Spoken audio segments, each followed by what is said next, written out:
शुभांकर मिश्रा, क्या माना जाए कि अब हम लोगों को अगले चरण की तैयारी कर लेनी चाहिए या फिर अगले 24 घंटे के भीतर ऐसा कोई अगला चरण या करारा जवाब भारत की तरफ से देखने को मिल जाएगा?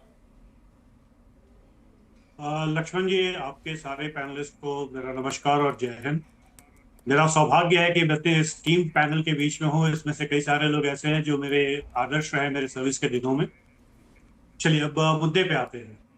जहां तक आपने बोला कि हमारा रिस्पांस अगले 24 घंटे में क्या होगा, 24 घंटे हम सिर्फ इंतजार करेंगे। हम ये देखेंगे कि पाकिस्तान की तरफ से क्या कार्रवाई होगी। और जैसा आपने पहले पूछा था कि पाकिस्तान की तरफ से क्या कार्रवाई हो सकती है, मुझे नहीं लगता कि पाकिस्तान अभी जो हालत है उसमें कोई भी काइनेटिक मूवमेंट करेगा या कोई कन्वेंशनल ऑप्स की तरफ सोचेगा। पाकिस्तान की हमें एक चीज समझनी पड़ेगी कि पाकिस्तान के पास एक बहुत खूबसूरत कैपेबिलिटी है। लो कॉस्ट उनके पास एक बहुत बड़ा जरिया है जो उनके मिलिटेंट्स और हमारे यहाँ जो उनके सिंपथाइजर्स हैं। मुझे लगता है कि पाकिस्तान की तरफ से कुछ ऐसा किया जाएगा जो इन लो कॉस्ट आर्सेनल को इस्तेमाल करते हुए हमें कहीं चोट पहुंचाने की कोशिश करे। आज मैं पाकिस्तान के कई सारे चैनल्स और उनके प्रधानमंत्री के स्टेटमेंट को नेशनल असेंबली में दोनों चीजें सुन रहा था। अभी जो उनका फोकस है वो सिर्फ ये है कि वो किस तरीके से पहले तो ऑपरेशन सिंदूर को डिस्क्रेडिट करें कि उनका उतना नुकसान नहीं हुआ जितना हम बता रहे हैं। दूसरा, वो ये बताना चाहते हैं कि हमारा भी उन्होंने 3 जहाज, कोई बोलता है 6 जहाज, कई सारे जहाज उन्होंने गिरा दिए। उनका बस चलता तब तक तो शायद वो चंद्रमा पे भी हमला कर चुके होते, शुक्र ग्रह पे उनकी कॉलोनी बन चुकी होती, इंटरनेशनल स्पेस स्टेशन पे उन्होंने मिसाइल डाल दिया होता और हब्बल टेलीस्कोप तो अब तक तो उन्होंने उड़ा ही दिया होता। खैर छोड़िए, वो पाकिस्तान की काबिलियत है, वो काफी कुछ कर सकते हैं। हम उस पर बात नहीं करते हैं।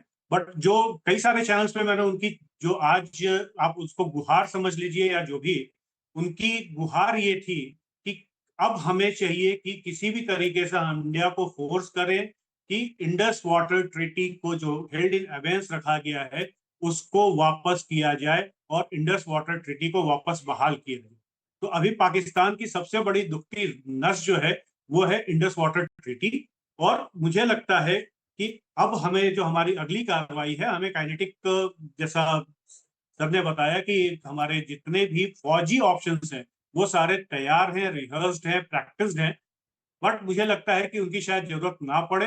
डिप्लोमेटिक और इकोनॉमिक जो हमारे ऑप्शंस हैं वो ज्यादा कारगर होंगे और पाकिस्तान को तबाह करने के लिए उससे ज्यादा अभी कारगर ऑप्शन मुझे और कुछ नहीं दिखाई देता। मेजर जनरल रिटायर्ड संजय सोई साहब, अभी भारत ने साफ तौर से पाकिस्तान के आर्मी को, पाकिस्तान को चेतावनी दी है कि आप जिस तरीके से सीमा पर गोलीबारी कर रहे हैं, आम लोगों को नुकसान पहुंचा रहे हैं, वो अच्छी बात नहीं है। इस चेतावनी का सीधा सा मतलब है कि अगर ये चलता रहा तो फिर आप आतंकी ठिकानों से ज़्यादा बड़ा कार्रवाई हमारी तरफ से देखेंगे। तो ये बड़ी कार्रवाई क्या आपको लगता है कि आगे चलकर छिटफुट वॉर या फिर किसी बड़े लेवल पर एस्केलेट होता हुआ दिखेगा ये? लक्ष्मण जी, ऐसा है कि ये ही एक फर्क है एक प्रोफेशनल आर्मी और पाकिस्तान आर्मी में। हमने हमारा जो हमला हुआ, देखिए 9 टारगेट से आतंकवादियों पर हमला हुआ, उनके कैंप्स पर हमला हुआ। किसी पाकिस्तान की पोस्ट पर हमला नहीं किया, किसी सिविलियन पर हमला नहीं किया। आसपास गांव, स्कूल, बाकी चीजें थी, वहां नहीं किया गया। 3 पॉइंट अटैक किया गया और उसका ये बदला क्या ले रहे हैं? वो सिविलियंस पर हमला कर रहे हैं, गांव पे हमला कर रहे हैं। यही कर सकते हैं, यही करते रहे हैं। पहलगाम में क्या किया? 69 लोगों को मारा। बाकी भी क्या करते हैं? ये यहाँ भेजते हैं और आम आदमियों को मारते हैं। यही सोच है, इससे ऊपर नहीं उठ पा रहे हैं वो। और ये भारत की हमारी जिम्मेदारी है कि चाहे वो हमारे जो पॉपुलेशन है, कोई भी भारतीय है, कहीं भी हो, चाहे पुंछ हो, उड़ी हो, तंगधार हो, कहीं पर भी हो, उसकी रक्षा हमारा धर्म है और सेना ये करेगी। और मैं ये समझता हूँ, मैं ये जानता हूँ कि हमारे लोकल कमांडर्स इस चीज में पूरी तरह से कैपेबल है। उनके पास क्षमता है इसका मुंह तोड़ जवाब देने के लिए, उनकी तोपों का मुंह बंद करने के लिए। और ये हो भी रहा है कई जगह। अब कुछ जगह ऐसी होती हैं लक्ष्मण जी के जो घिरी होती हैं, जैसे कि कहीं पर वो ऊपर है, या वो इलाका जैसे पुंछ का इलाका थोड़ा घिरा हुआ है 3 तरफ से। तो ऐसे इलाके में वो ज्यादा करें, लेकिन मैं ये जानता हूँ कि बाकी जगहों पर जो उनको मार पड़ रही है वो है, और यहाँ पर भी हम जवाब देने में सक्षम है। और मुझे लोकल कमांडर, लोकल उनके ऊपर पूरा भरोसा है। जैसे एक बात और मैं कहना चाहता हूँ कि इसके लिए यही लोकल एक्शन लेंगे, लेकिन दो बातें मैं क्विकली ऐड करना चाहूंगा। आपका चैनल लाखों लोग देख रहे हैं कि पाकिस्तान और क्या कर सकता है इसके अलावा अभी उन्होंने प्रोपेगेंडा वॉर शुरू किया हुआ है, जैसे कि आप बता रहे थे जहाज गिरा दे या हमारा ये हम्म। करिए। दूसरा, वो सोशल मीडिया के द्वारा भी देश के अंदर डिस्टरबेंस, इंटरनल डिस्टरबेंस करने की कोशिश कर सकते हैं।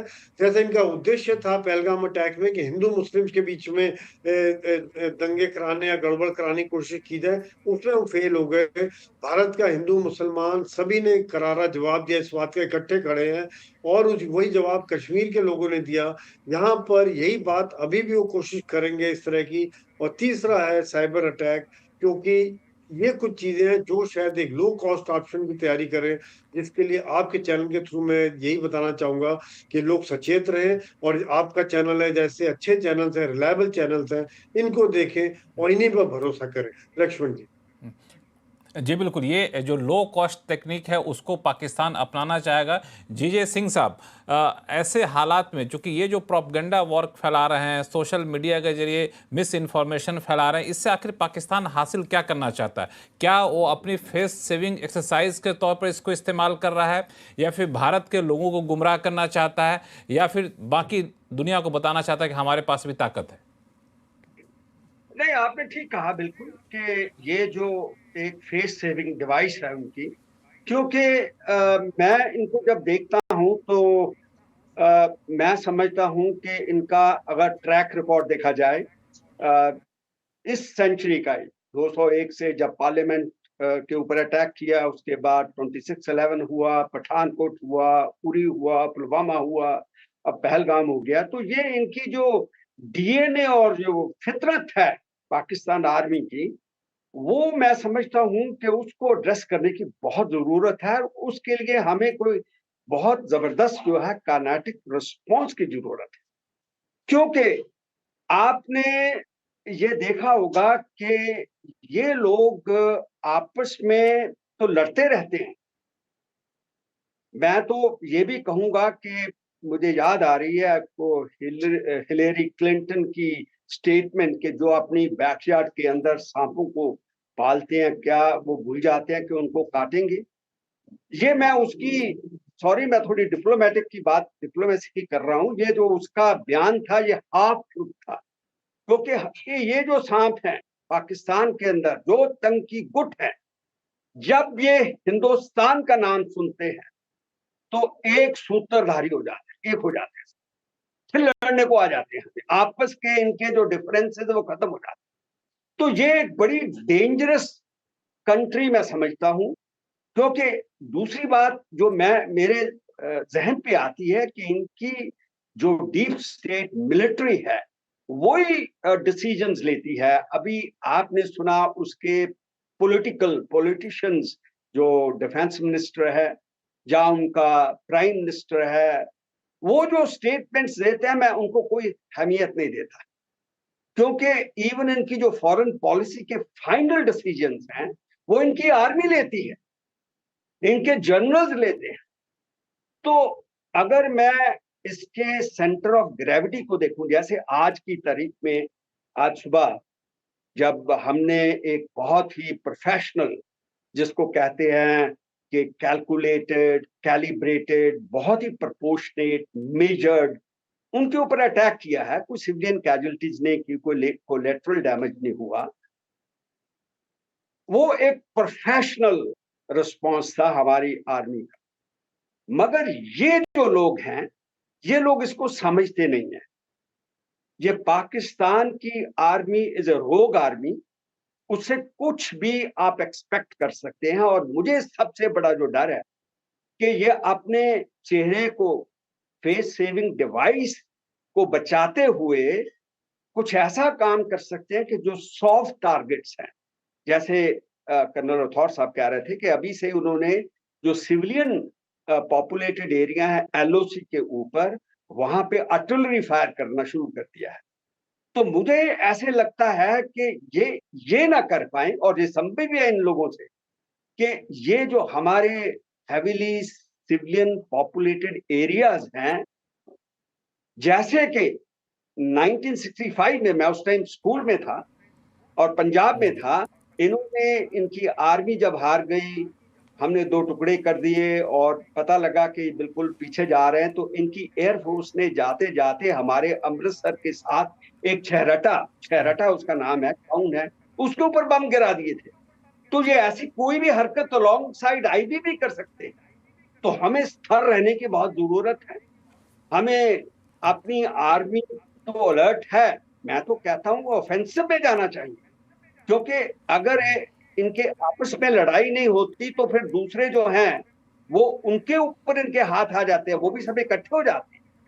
तो ये बिल्कुल एक आपने सही कहा ऐसी कि हमें उसके आर्मी से सतर्क रहना चाहिए, क्योंकि आजकल दिक्कत ये थी कि आर्मी को ये दिखाना था कि हम बड़े पावरफुल हैं, और जिस तरीके के बयान आ रहे थे, तो इस नए डेमोक्रेटिक सेटअप में वहाँ अपने आप को इस्टेब्लिश करना आर्मी के लिए बड़ी चुनौती थी, जिसकी हालत लगातार कमजोर होती जा रही थी। इसकी रणनीति यहाँ पे थी। लेकिन आपने एक जो बात कही वो बड़ा अच्छा है कि वहाँ के पॉलिटिशियन भी कुछ वैसे बेतुके बयान देते हैं। आज सुबह जब ऑपरेशन सिंदूर खत्म हुआ, तुरंत में वहाँ से रक्षा मंत्री का ट्वीट आया कि हमने वहाँ के फ्लाइट को कब्जे में ले रखा है, फाइटर को।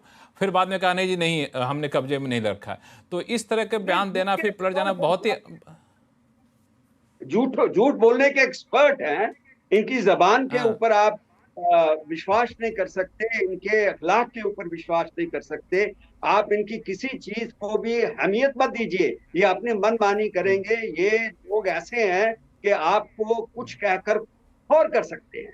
ये इनकी, मैं जैसे ट्रैक रिकॉर्ड बता रहा था, मैं पिछले 20-25 साल से यही काम कर रहा हूँ, एनालिसिस ही कर रहा हूँ।